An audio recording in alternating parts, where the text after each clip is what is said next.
women cultivate a community at the D&D table. I'm Soren. And I'm Caitie. This week in the Rose Garden, we are talking about crossover hobbies and what hobbies make a lot of sense alongside D&D. And for this episode, I'm going to be pretty quiet because now is time for your one and only art mom to share with you her magic art realm full of creation and goodness. And that's Soren. Anyway, Soren, take it away.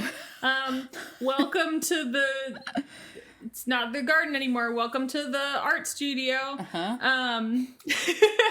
TJ will put something right here that indicates that this is somehow a different location. If you don't know already, like if you're newer to the podcast, I am a collector of hobbies.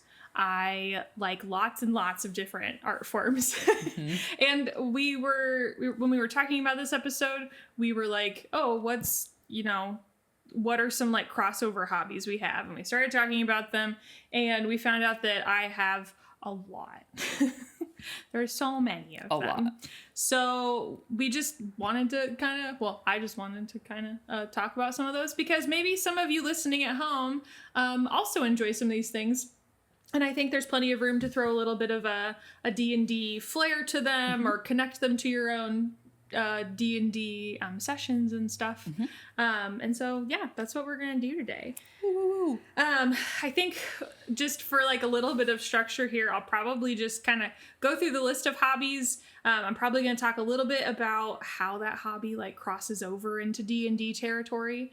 And then I might talk about like some projects. I might be able to send TJ some pictures of some of those for example, so you guys can see some. But if you're just listening, then just kick back, relax, get that bevy of choice, and get cozy. And get a notebook so you can take notes about what hobbies you should be picking up. If you are in the market, if you're in the market for some new hobbies, like I'm happy to share those with you. Mm-hmm. Well, I guess there's no other way to start than to start. So no way to begin, but by beginning. Here we go. So I'm gonna swap my list a tiny bit, okay. And I'm gonna go for the most obvious one first, which is theater. And Caitie and I get to talk about this one also. Caitie and I both do this one. Wow. So theater. Oh, how does that cross over to D&D? I don't know. Really? You don't? It's acting. Acting. There's far less improv involved, right? But theater was my gateway probably to D&D, to be completely honest, because I made friends. There was a particular show I was in the community. I made friends with a couple of castmates and they all were playing a D&D game. That was how I got looped in. Right. So, which this was in our very first couple of episodes where we were talking about our history with D&D and stuff like that. Yeah. That's how our whole group came together. It's just our theater friends, right? And that's probably, if we didn't make this connection already, that's wild. We've definitely made this connection. That's why we're such a role play heavy table, right? Like we're not war game enthusiasts. We're theater kids who found a game that's collaborative and theater, but we don't have to audition for it. We don't have to audition for it. And like as much as I enjoy performing, we don't have to like put on a show for people at the end. It's more for ourselves. You just get to hang out with your friends and act and be goofy. Mm-hmm. So theater is a big one. Mm-hmm.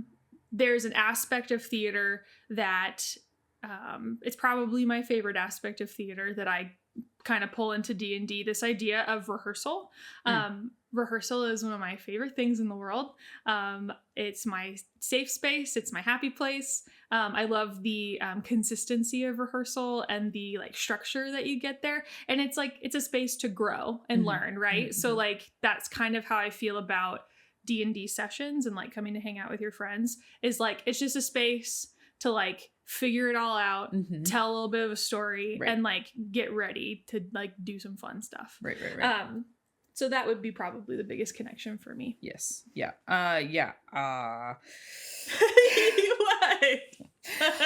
This is one of those episodes where I don't have to have a ton of thoughts. I can just kind of ride the wave. Absolutely. So everything she said, as somebody, I will say this, as somebody who doesn't do a lot of shows in our group of friends, I am one of the least active members of a performance community on stage. Yes, I do administrative work for a theater, and that's fine, and I'm still involved in whatever. Yes, but the last time I was on stage was 2019. Yeah. So I am one of the least active, whereas all y'all are in 1 to 2 shows a year. Some of you are in more than that. And yes. Bless you, because we're getting old. Right.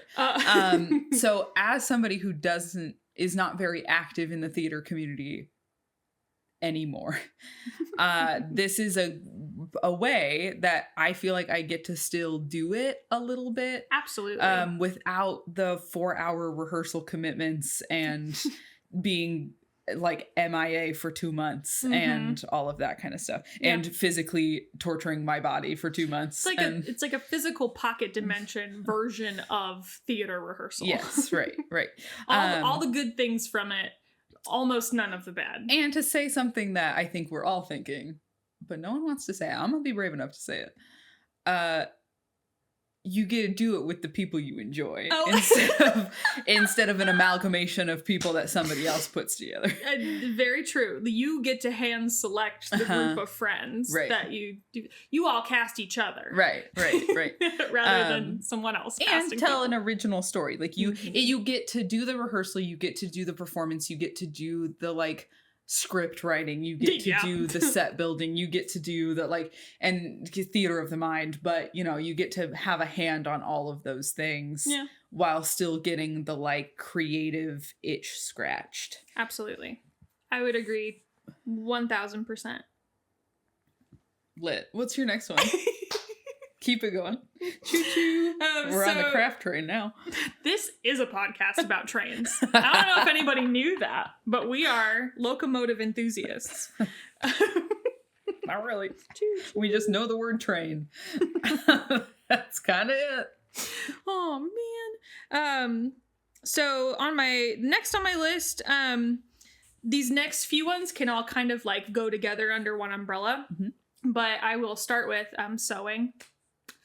Which connects closely to shut up. Sewing. Ever heard? Just kidding. I'm kidding. Keep going. So I'm gonna rewind just a tiny bit to 2020, the year that shall not be discussed too much. Sure. It was the pandemic. A lot of us were home. What? We had so much extra time, and I had wanted to learn how to sew for I don't know how long, forever. Ever since I saw my the first cosplayer that I came across, I was like, you made that. Mm-hmm. And that is my Achilles heel, actually. If anyone ever asks you, what's Soren's weakness? It's her thinking she can make everything. It's literally she knows. She's tried her hand at whittling. I didn't try my hand. I did it well. Yeah, you did it well. You tried your hand and you did it well. I just think that was the end of that sentence. But homegirl has whittled. For those at home, Caitie is very aware. And for those who aren't watching on YouTube, you can very clearly see it across her face. Let me be so clear. Let me be crystal clear. This is me enjoying the fact that this, I can feel the excitement emanating from across the couch because I know you enjoy talking about these things, and you have a platform of captive listeners who have agreed to press play on this podcast, who have signed up to listen to your favorite hobbies. And so I like the fact that I get to sit here and just watch it occur. Anyway, continue sewing. Yeah, so in the pandemic, I started learning to sew. Yeah, it was definitely one of those hobbies that I wanted something, a hobby that was newer. I've like drawn and doodled and all that good stuff like most of my life. So I was looking for just a new outlet for some creative energy. I wasn't able to do theater, period, at the time because that's not safe. And I was really, really missing it. And I was seeing all of these really cool cosplayers on TikTok and on Instagram. And it felt like there was such a huge resurgence of like cosplay when the pandemic hit, which for good reason. Like everybody was looking for something to do. But I happened to be in that niche the algorithm was feeding to me, and I gobbled it up. So I started learning to sew, and I've put just a couple cosplays together. I did Miss Joke from My Hero Academia, so I'll be sure to send TJ that picture so you can see me. If you want to know what it looks like, you should watch us on YouTube. So. You should watch it on YouTube. I did Miss Joke from My Hero Academia. I have plans to do one of my favorite manga characters ever. Her name is Ichigo Momoya from Tokyo Mew Mew. If you are a little 12-year-old manga girly who's now a millennial just like me, I will be her. It'll be so fun. But yeah, learning to sew. I kind of want to jump back to like how does that even like translate to D&D? This idea of crafting a character and this idea of like crafting a persona is so enticing to me, and I already love like the character building process in D&D as it is. But there's this extra layer that's just super, super juicy. And it's like, yeah, but I'm gonna like bring them to life, literally. And I'm gonna like put that on me. There is a character at the time I was just designing these like seasonal like witch costumes. But now that I'm thinking about it, I'll try to get a couple pictures of those up here too. Now that I'm thinking about it, I really should create like D&D characters based on those cosplays. I'm sure that's something like Ginny D has done. I'm sure she's done like the reverse where she's made a character then cosplayed them. But I would love to go back to some of my designs and ideas and make characters based on my cosplays. But so sewing is a big one. It's kind of, it's multi-layered. It kind of goes into that theater function too, because I've always been interested in costuming, and the work that costumers do is so fascinating to me, and exciting. So that kind of all just marries and makes a pretty little bouquet. What if you made a petal cosplay? Oh my god. Your voice was doing the like filter. That would be so fun. For those of you listening who just like aren't familiar, I have a fairy character whose name is Petal in a campaign that we're playing that TJ DMs. I almost said TMs. That DJ TMs. But she's she's a little bit shorter than me, but whatever. Not by much. Suspend your disbelief. You're right. But no, I think that would be great because I've always wanted an excuse to make a cosplay that is like a fairy, because I don't own any fairy wings, and I think that's a crime. Sure, right. But yeah, I would love to do that. I would love to eventually make a cosplay for Lura. Sure, yes. But I think Petal would just in essence be more fun because she's got like pink hair and like... And I'm not saying that this is not... I think there is you in both of them, obviously. Yeah. But when I think Soren and the vibe of Soren, I think more Petal than I think Lura. Absolutely. Yep. And so like Lura's a little bit of like an acting piece. Sure. Especially like when I play her, like I'm definitely putting on a different shade of myself. Right. But when it comes to Petal, it's a lot more like Soren shining through. This is off topic. Do you think Lura is Like if you had to associate colors with her, is she darker? Mm-hmm. Yeah. Yeah, she's like probably like your favorite like wine black. Sure, right. Like as close as you can get to black while still being like a wine purple. Mm-hmm, mm-hmm. That is very Allura. And like gray. Yep. That makes sense. Yeah. Okay. Yeah. Which is why I think when I think of those two characters, I'm like, yes, Lura's there, that's but not Petal Soren. is Soren. Yeah. Because I'm like pastel, anime girls, floral, ooh woo. Like I totally fair. Yeah. So sewing, that's a really big one. This kind of like, and I had said this earlier, but some of these hobbies like all kind of live under an umbrella, which is like crafting in general. But I've like the list that I've made is a couple of like the heavier ones or like the heavier hitting ones that I feel like relate. So like within that kind of sewing crafting umbrella, I've also got stuff like, oh, did I write it? Maybe I didn't. I just wrote props and bookbinding, but there is a specific thing I was just thinking of. But I'll move on to props first. We'll go there first. Okay. So kind of alongside that like cosplay sewing, sometimes certain cosplays call for like a prop, like an item that the character physically uses and whatnot. And I've fortunately had some opportunities like in the theater community to also work props on shows. And so that's just kind of like aided and abetted like my habit. Because people are like, can you make this thing? And I'm like, can I? I thought you never asked. That's where she whittled. So I will absolutely find a picture of my whittling project.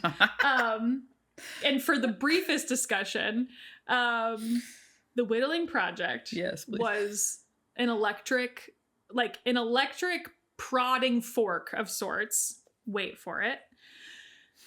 Let her cook. I was working on the show Young Frankenstein. The prop that was needed is the like electric shock forks that like bring the monster to life, right? So we needed something very visual, something very easy to read from an audience perspective. And I suffer a tiny bit from this like, that's not quite right. Like throw this plan out, start over. Like I get a little hyper fixated. Perfectionistic a little. Just a tiny bit. Yeah. But I found this like really soft wood that I could work with. I had the opportunity to get like some new tools. So I was like, absolutely. And yeah, Caitie let me use her garage and I whittled it down so I could just make a tapered handle for this electric fork. And I am so proud of myself. And it was probably the thing that I was most proud of outside of a couple other props in that show. And yeah, so totally worth it. Totally worth all the effort. It was my favorite thing. I also made props once, but it was under the direction of Soren and I made eyeballs that came out. I don't know if I kept those. That's fine. You don't have to get them. I feel like, no, I'm also going to find a picture of the eyeballs. Sure. Okay. I feel like I have to give just a tiny bit of context for the eyeballs. Just a tiny bit. Sure. It wasn't like a horror like show or anything. It wasn't. The second act of Into the Woods is not horror. It's so tragic. in Into the Woods, it's tragedy. The stepsisters get their eyes pecked out by birds. I was gonna. Okay. Yeah. So Caitie and TJ, thanks TJ. Yeah. They both made some really, really cool props though. I really loved your problem solving on that. And I love how they turned out. I ended up using them because I was in that show. Did I problem solve that? My brain has rewrote history if that's the case, because I feel like I just followed your instructions. Okay, I'm gonna like slightly like play back what I remember about this project. Great, please. We're getting really layered here. It's fine. Whatever. This is our show. Podcast. So what I remember about that exchange was I'm 90% sure it was a tech rehearsal. Yes. I had come backstage and you and TJ were assisting with just various projects. Soren was in the show and doing props. That's important. But I came back And I talked with you and you're like, yeah, I don't know what to do about this. And I was like, okay, like totally fair. I feel like if we were able to take these, I had styrofoam balls and I had like parachute cord. And I just had like bought those. I had some of those things and I just brought them to the show because I was like, we can figure this out surely. That's my other Achilles heel. It's like, we'll figure it out. I brought them and I said, if you can figure out how to slice these in half and also attach the parachute cord, like we can figure out the rest. And the next time I came back to you, you and TJ had figured out how to like slice it in half. And I think the only other assistance I offered was to make a knot with the parachute cord and carve that out for the eyeball. Yeah, I was going to say we sliced it in half and then we used like the ends of your paintbrushes to like mold the inside of the eyeball to fit the knot and then glue it back together. Yeah. Yep. And then they painted like a little iris on it. So it looked like it was like a cartoonized version of like the optic nerve, like dangling. Right. Sorry, we should probably put a trigger warning on it. The thing that I problem solved was how to make it so you couldn't see it until you needed to see it. That's what I problem solved. Then I am definitely going to try to find pictures of this because I know that I took tons of pictures of them. But what was super cool about this prop, and this leans into like, if you're like, this has nothing to do with D&D anymore. You're wrong. Role playing. It's all role playing in theater, right? Like whatever. The cool thing about this prop was that Caitie and TJ were able to like make these little loops so that me and the other stepsister could slip the prop onto our finger, ball it up, and hide it in our hands. So when we get the scene is stepsisters go to Cinderella's wedding. The crows like peck out their eyes because they deserve it. This is like the original story. This is not Disney. Right. They peck out their eyes and then you clearly see that the eyes are being pecked out. Right. And so we need to be able to conceal them until our eyes were being lost. Right. And so we had these cool little loops. And it worked perfectly. It was from the innards of the parachute cord. That's what it was. Yeah. So I had figured out that you could take the inside and then shove the outer casing down, which also coiled it to make it look a little more springy, organic. Yes, and that's a great word. You could, I made little loops for your fingers, but the inner cord was white, so it was easier for it to blend into your actual hand, and then you could ball it up. And then I was very impressed by her and TJ. They did great. Little dance teacher field work there of like, you have to go on stage now. We have to figure out how to make this work. You're absolutely right. Anyway, continue. But that project, super fun. I love making props and stuff. It's a delight. It's a super cool feeling to see something either in TV, imagine it in a book, or like read it in a comic and be like, I'm gonna make that. And so sometimes I do, and I really enjoy that hobby, which I think can like aid D&D 100%, because there are so many things that I would love to make from like our previous campaigns. Like, what was it that I was thinking about? There's something that Valen had that I wanted to make. Was it a coffee mug? It might have been a coffee mug. That would be so fun to make, just as like a gift to him, you know? But also it can help like aid your role playing too. Like, I love the idea of using another staff that I have, but like having a character eventually that has a staff and then like bringing that to session just to kind of aid a little bit of that process. There's this concept, this kind of ties back to theater as well. There's this concept that I firmly believe in, and it's getting into the shoes of the character really helps like set me in to a character. And that goes for D&D and for theater. So when I'm talking about it from like the theater perspective, as soon as the costumer gives me, or I'm able to like acquire the shoes that my character's gonna wear, it just transforms how I carry myself. It transforms like the process by which I like emote the character. Not that I can't do it in my normal street shoes, but there's this excitement that prop adds. And I feel similarly about like props for theater and props like, to help with the D&D sessions too. Mm-hmm.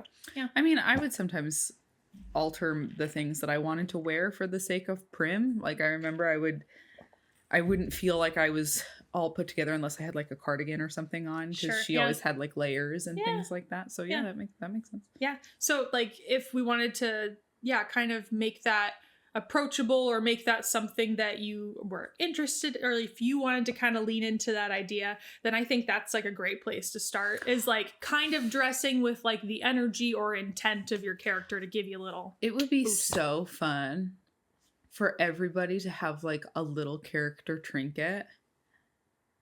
Like when TJ brought the pipe. Yes.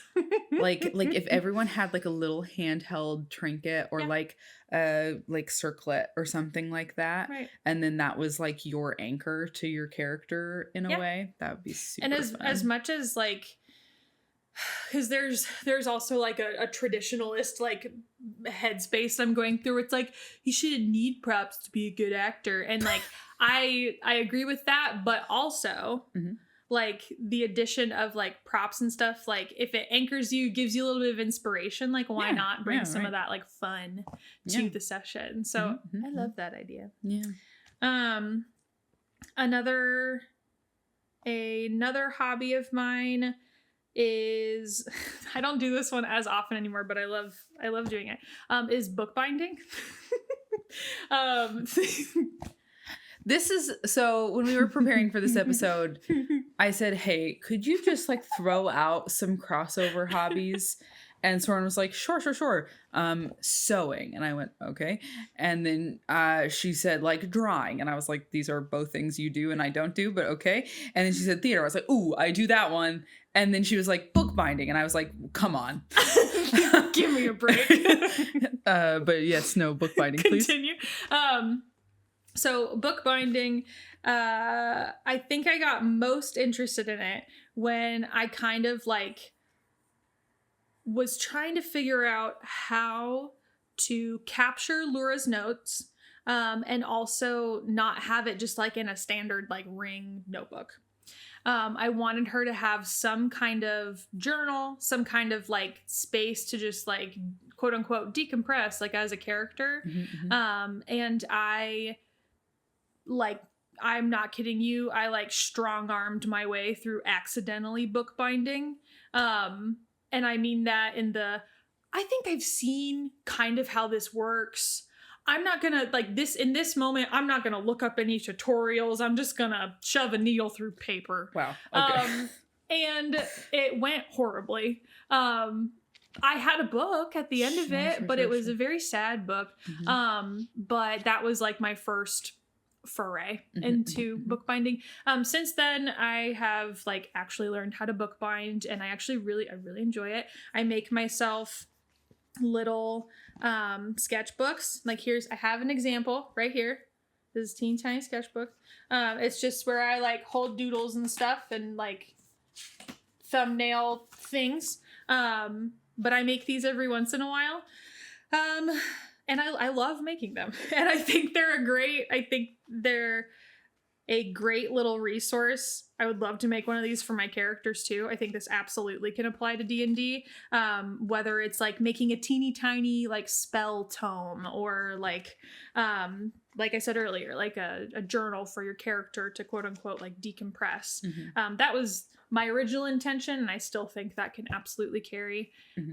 I've done some like bigger bookbinding projects, and I would love to someday like figure out how to make like a magic tome looking like book. But for now, it's very much just like a hobby I do like when I need a new notebook, if I have the materials. But I think it absolutely can apply to D&D and be used in that way. I know there are some companies who quite literally like bookbind character journals and also like party journals. I'm thinking of a couple Etsy shops, but I don't have them off the top of my mind. But yeah, so those are a couple ways that bookbinding could slide into your DMs, your D&D sessions. God. Yeah, I highly recommend it. It's a very fun process. It's it can be very involved and it can be not very involved. But I found what I liked most about it is that it forces me to like slow down a little bit. And yeah, I really enjoy it. It can be very therapeutic. You've got to like cut all the pages to size. You've got to fold all of the signatures. You can sew book bindings, but you can also like use what's called a saddle stapler, where you staple the binding. I think both are valid, and it can just be a really fun hobby. And you have like a cool book when you're done. Right. It's a very like immediate gratification in that you Absolutely. have the finished product like, at the end. Ooh, I made a mini thing. The only other one that I added was painting, but I haven't, now that I like have been thinking about it and talking about these other hobbies, painting hasn't as much like crossed over into D&D for me. Not that I'm opposed to it. I would love to find some ways to throw painting in it. Like and I guess I should specify I'm talking about like traditional painting, not like digital painting or drawing. Right. Yeah. Because with painting, I guess I was more so leaning into like some of the set design and set building like experience that I have, but I don't really feel like that applies anymore. So maybe that's a new challenge for myself, is to figure out how to incorporate a little bit of painting into like D&D or something like that. Yeah. But yeah. Since I'm like halfway through, I think it's about time that we roll with it. What? Okay. So we're rolling with it in real life today. This is appropriate because we're talking just a about reminder, real stuff. This is where we roll a d20, and we're gonna give TJ is gonna give us a would you rather question, but this one is pertaining to our real lives. Would you rather go back to kindergarten with everything you know now, or know everything your future self would learn now? One more time. Would you rather go back to kindergarten with everything you know now, or now know everything your future self will learn? Okay, that was difficult. Yeah. Okay, so either kindergarten self is like, oh, I know everything 30-year-old Soren knows, or 30-year-old Soren knows everything Soren is ever going to know ever. So, like, redo childhood with more wisdom, or not have to learn the lessons that are upcoming. You already know them. That one. I think I would pick that one. I think there could be benefits to both. Sure. But I think no. God, I just hate the idea of going back through growing up. Now, so here's the thing. I'm going to pick going back because as somebody who works with the youths, there are several times in my week where I'm like, man, if you could just get this perspective, this would be so much different for you. You would be having such a less bad time. Sure. If you just had the perspective of a 30-year-old person. Sure. The high school dance team you want to get on that you think is the end all be all, you'll understand is not the end all be all. Gosh, then maybe I would pick that, because I think it would completely change the trajectory of my life. Oh, totally. To be honest. But I think that I would end up being far more chill. Sure. Yeah, I mean, I like similarly, like understanding myself as I do now, I think I would be able to work through some of the like academic struggles that I had as a kid. Same, yeah. Of just being like, I know how I work. And so I could get better grades, number one. And number two, know what ends up being more interesting for me later in life. And therefore, maybe like, focus on that sooner. And just like, I know I don't like to read books, when somebody tells me to read a book, they're like, hi, you have to read this and give a book report on it. And then suddenly I cannot be bothered. And so like, just like knowing that about myself and being like, okay, I know that I don't want to do this. I know if I don't do this, I'm going to be so much worse off. Like that, just that kind of thinking, I think would dramatically change how I approach it. Yeah. And also knowing the professional landscape that is currently and being like, man, if I could just find a way to be interested or find something interesting about these sectors of information, I will be so much more marketable and have so many more opportunities, you know, later in life or something like that. Yeah. Yeah, I think I will go with that. I have a feeling that I also I'm definitely thinking of it from a growing up in like friendship perspective as well, is I think I would be able to weed out the people that really weren't as imperative, that maybe like taught me something, but like were maybe more harm than help growing up. I think I'd be able to weed that out sooner. And like be okay with that, or like be more comfortable with that. So yeah, I think I'll pick that one. Nice. What would you do? Would you go back and know everything that you know now as a kindergartner? Or would you want to learn everything you're going to learn now?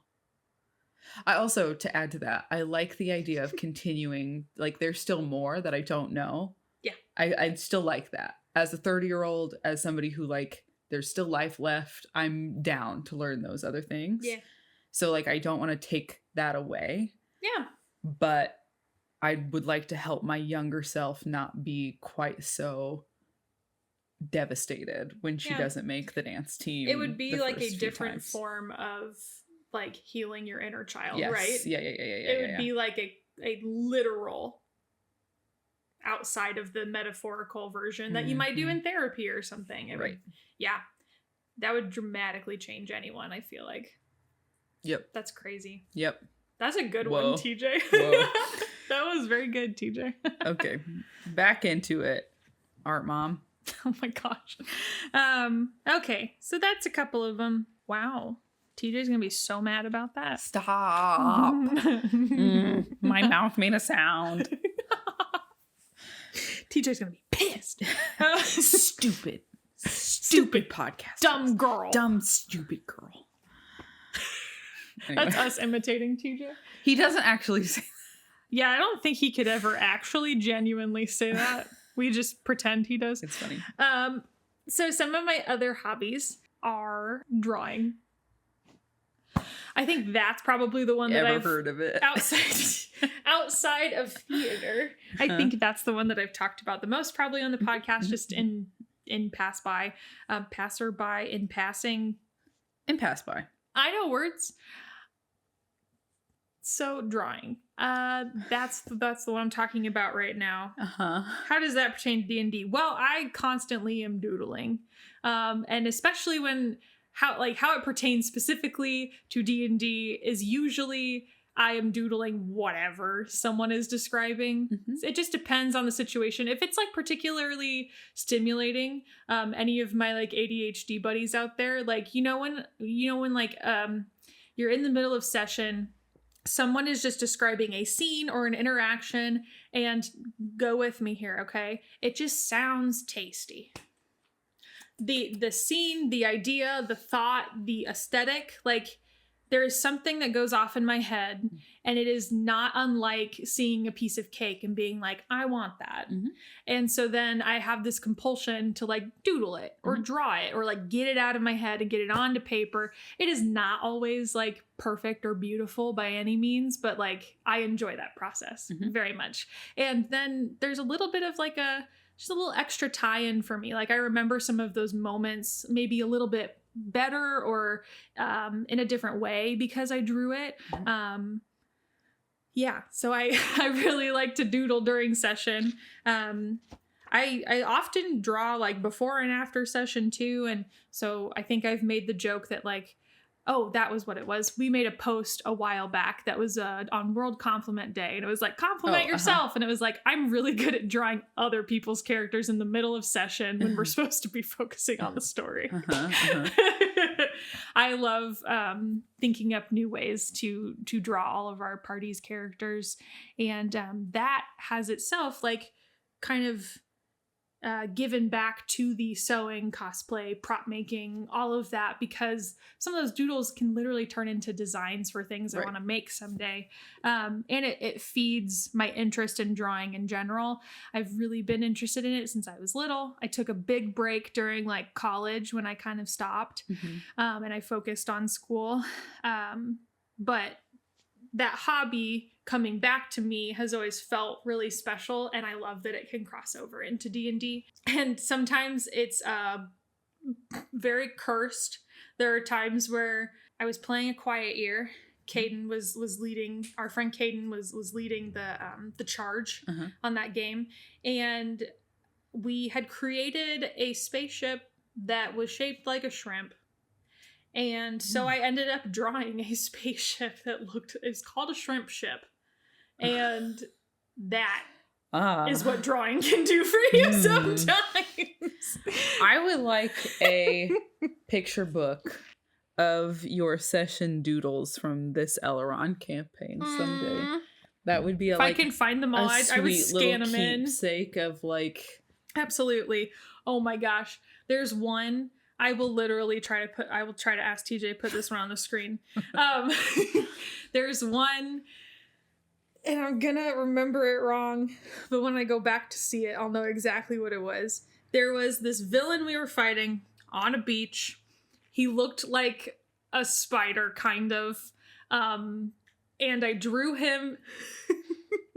I drew him as if he were like a 2010s hipster with like 8 arms, and he's just like saying "Arr!"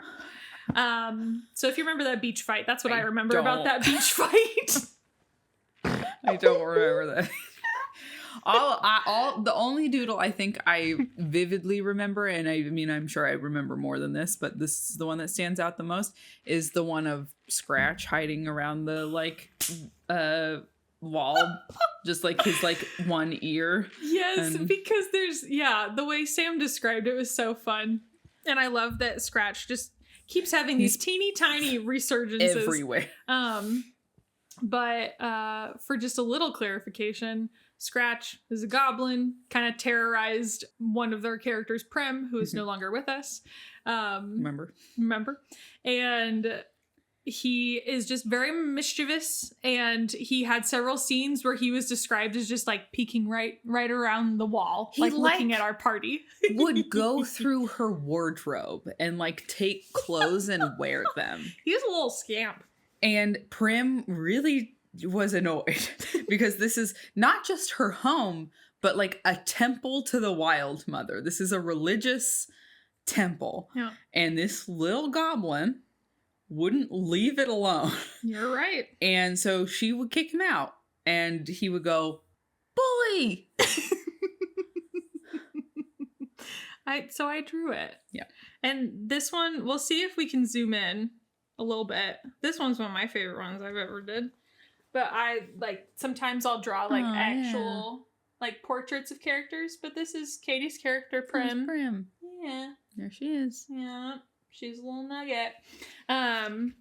So yeah, I love that can be some of my favorite drawings I've done have been people requesting me like drawing their D&D character. Yeah. Like I think one of my first big commissions was from Sam. Oh, and sure. He was asking me fireside thing. Mm-hmm. So I love being able to do that, and I love being able to connect to D&D through that medium, because it makes the experience just a little bit sweeter and like more tangible, right? Because it's theater of the mind until you take it out of your mind and put it onto a doodle, and so it takes I think what's like, especially that fireside one. So Sam commissioned Soren to do like basically a camp setting of our very first campaign that you were in. But it was just like our characters hanging out by the fire at a camp.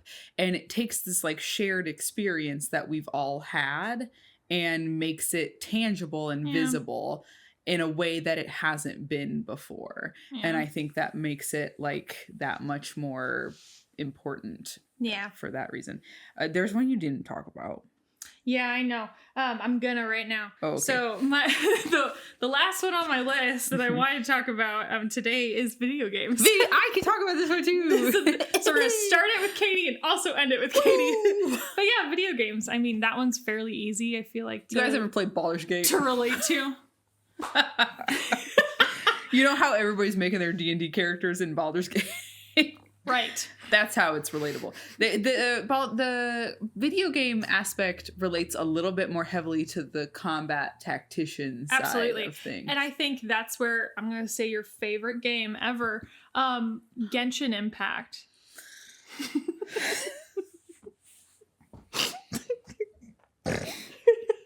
I feel like I need to put something out there.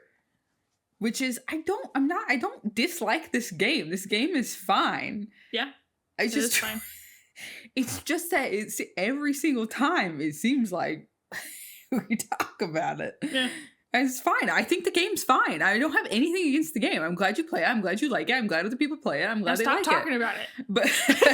But I know what it is.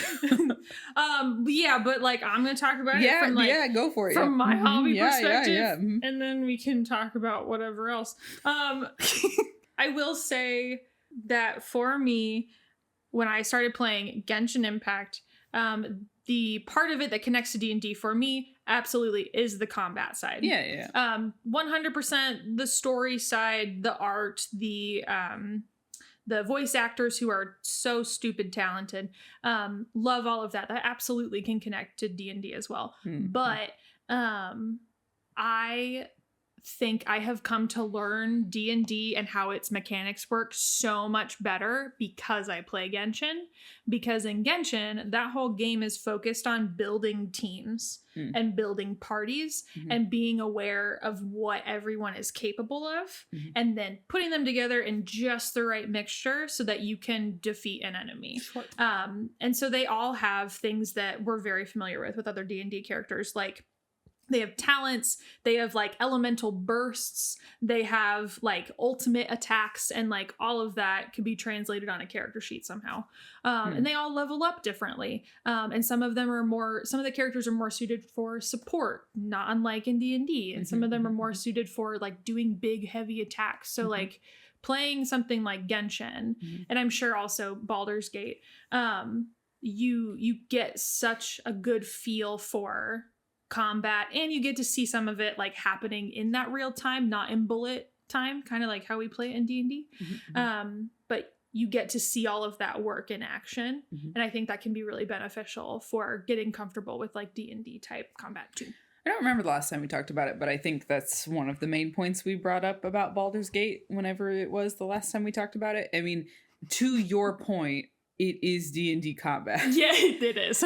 So if like this is true, I think of Genshin as well, but I think for like play by play, 1-for-1, Baldur's Gate is D&D combat. Absolutely. So 1,000,000%. I still have not finished my first run, and it's just because I've run out of steam for it to an extent. But the first time I played it, and I went, oh, I control everybody. And then being like, well, shoot. So I have to know everything about everybody. And just like thinking about so I've got a wizard, I've got a rogue, I've got a barbarian, I've got a cleric. How can I use those three things in such a way that I get the most payoff? Because if I don't get the most payoff, I'm gonna die. Yeah. And being able to then say, oh, oop, I died, and then reload and be like, okay, what was the mistake I made? Well, I let my squishy wizard get down too far, and then my cleric couldn't get over to the wizard in enough time, and it just like, so the cleric and the wizard need to stay further back in the battle and not be so close to other enemies. So I guess with things like video games, then you have this opportunity to practice, I guess, because I feel like when we're in session, like you're not going to get a second chance. Right. You don't like, get to rewind. You could and actually just die. Yeah. And in video games, it's like almost, depending on the game, unlimited like chances to retry. So you could absolutely use it as a way to practice for D&D. And that is me giving you permission. Play video games to get better at D&D. And I also and this is one of the things that I've thought about when starting to stream is like, I think if we're talking about like the female perspective of coming into some of these hobbies, I mean, a lot of these hobbies have been relatively like crafty, feminine, you know, like it's not weird like, for you to definitely get put in like a stereotypical like women's realm often. And I think video games is the only one of these that it's like gamer girl is a thing that you can be, right? Yeah. And one of the things that I have thought about when streaming is like it was the very first time that I streamed. Was streaming Dreamlight Valley, and my valley is not aesthetic. I don't pump money into the game to buy their big packs of aesthetically pleasing stuff. Right.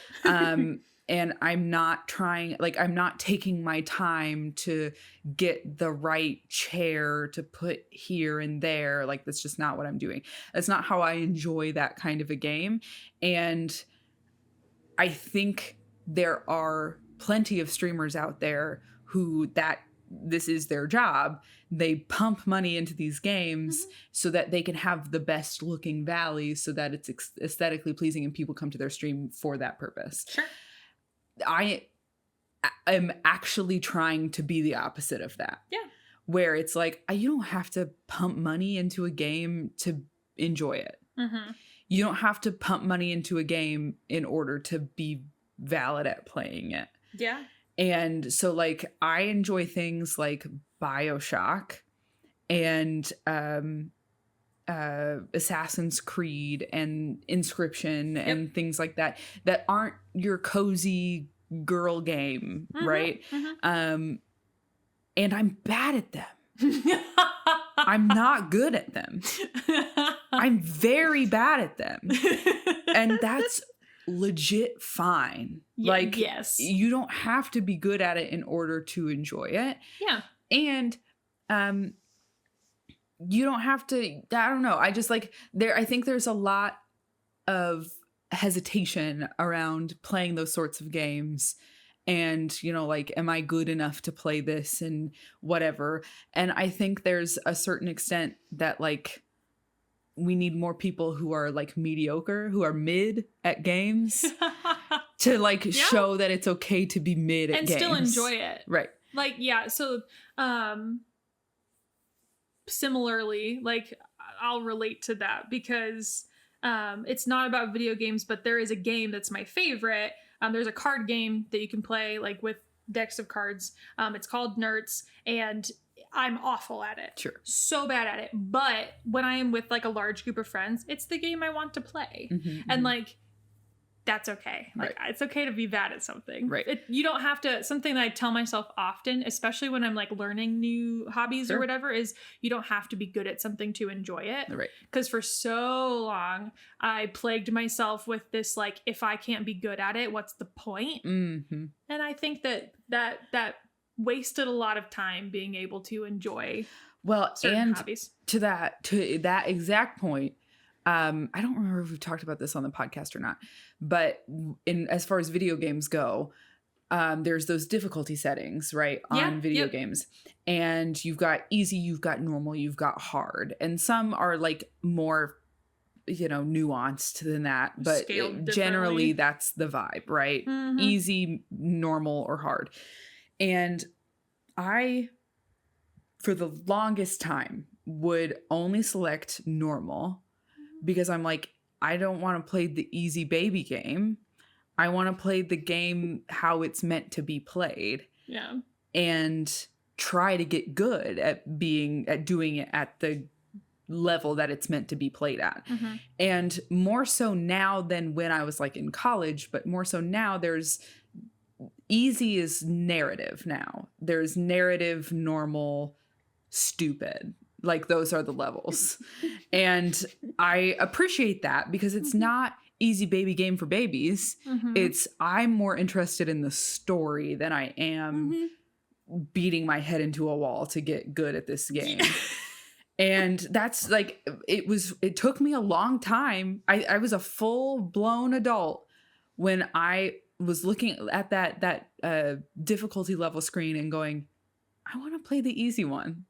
Because I don't care about, I think it was like God of War. I was starting the one of the newer Gods of War. And I was like, it literally said narrative, like story driven, normal God mode or whatever. Yeah. Yep. And I was just like, yeah, narrative. I'm always here for the narrative. I'm never here for like trying to be thick ass gamer girl and like trying to be like really good at it. I'm interested in the story and also the gameplay because I like playing video games, but not to like beat a record or whatever. Yes. I'm not trying to get every achievement. You're not super competitive. Right. Like when it comes to, especially like playing a game by yourself, I'm not really competitive. It's like, it's not about being better than somebody. Right. It's about like literally enjoying the game, the story and the game in front of me. Exactly. Yeah. And so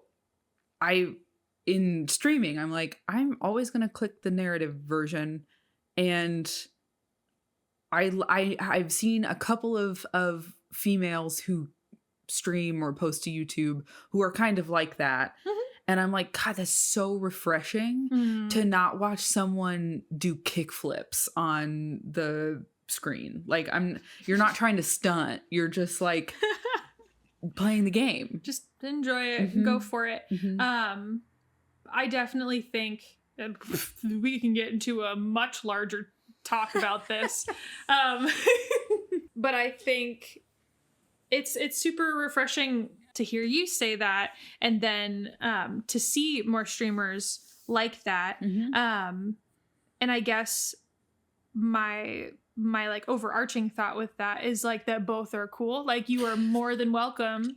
Every once in a while I want to see a kickflip. Absolutely. And I want to see the people who are like super freaking good at it. A lot of the times when I go onto YouTube and I'm looking for guides on things like Genshin, I'm looking for the people who are the best at it because I learn a lot from them. Right. But I know that I play it because pretty anime girls and boys and really, really pretty landscapes and music. Sure. Yeah. Well, and like, I think that phrase, representation matters. Like, I think it's a similar vibe. It's less imperative as like making sure we have people of color and all identities represented. Yeah. It's less dire than that. Yeah. But it's the same thing of just like, if all you saw were people doing kickflips, you would be like, well, I can't play this unless I can do kickflips. I can't do a kickflip. Right. But if you see every once in a while somebody who really just struggles with a level, you're like, oh my gosh, I also struggle with that level. And I'm so glad to see someone else struggle with that level. 100%. You know, it's like when I send you those songs for a dance combo that I'm trying to put together and I can't freaking count the music. And I'm like, can you count this for me? Count it for me, and please. Then, but like though, like one time that you were also like, yeah, this one's weird. You're like, oh, thank goodness. Because that doesn't mean that I'm stupid. It means that like, yeah, this one's hard. Like, so yeah, I think those things are important. Yeah, that's hobbies. I hope you found a new hobby today. And if you didn't, I do too. That's okay. If there was one that was interesting, like, please let us know. Or what is a hobby that you have that you think is a crossover into your TTRPGs? Because Soren's always in the market for it. And I am just one person. I can only do so much. So give me some ideas. Also, I didn't think about this, but like, it would be super fun in the future if you guys are interested. First of all, come watch Caitie play games and stream. Oh, yeah. I also would love to come play games with Caitie and stream. We've talked to TJ about pulling him into that too. I've been so inconsistent, but she's just trying to get a feel for it. Yeah, right. But also, if it'd be fun to like see maybe a co-working stream or just like an art stream where like I'm literally just drawing and playing lo-fi or something. Mm-hmm. Like maybe it can be D&D focused just to kind of I remember keep it going. You did one during the Panini. And Justin and I watched it because that was back when Justin lived with me. Oh yeah. And so we like set up our chairs and had snacks to watch Soren draw on. And we were like so active in your chat that it was just like active. Me and you having a conversation. So yeah, let us know what kind of streams would you guys want to come hang out and watch. On my Twitch account, I have like a little suggestion box where you can tell me what games you'd like to watch me play. So if I've been streaming Dreamlight Valley and I streamed Inscription, but those are the only 2 games I've streamed so far. So if there's one, well, I've had a request for any of the FromSoft games. Evan requested that I play Elden Ring or Bloodborne.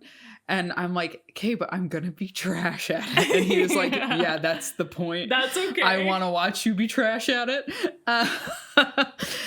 So if there are games that you're interested in watching us play or me play, let us know. Yeah, please let us know. That's it for us this week. Thanks to Noah Trumbull for the use of our theme song. There's a link to his Instagram in the episode description. Give him a follow. Stay up to date on what he's doing and what his band is doing. Pearl Parade. Yep. Wee woo. If you are enjoying the show, there are a couple things we'd love if you do. First, we would really appreciate a review because review helps other listeners find us or even know if they should come listen to us in the first place. And we would just love to bring more people into the garden. So go ahead and leave us a review. The second is to follow us wherever you get your podcasts, whether that's Apple Podcasts, Spotify. What other ones am I missing? Google Podcasts, Sure. Anywhere. Go ahead, follow us there. And follow us on Facebook, Instagram, formerly known as Twitter. We don't really pay attention to the third one, but Facebook and Instagram for sure, we're a little bit more active. And then you can know, you can be the first to know when we're going to have new episodes come out. We also want to hear from you. Is there something in today's conversation about hobbies that made you think? Do you have hobbies you want us to start trying? Do you have suggestions for Twitch? You should let us know. Do you also have a topic you want to hear us talk about on the podcast? You could let us know that as well. Or do you just want to say hi? Because we like that too. You can send us an email at chromaroses@gmail.com. That's CHROMAROSES@gmail.com. We will respond as quickly as we can. We really are excited to hear from you and we enjoy talking with you. So talk to us. This has been Chromatic Roses. I'm Soren. And I'm Caitie. Mommy those hobbies. Okay, love you. Bye.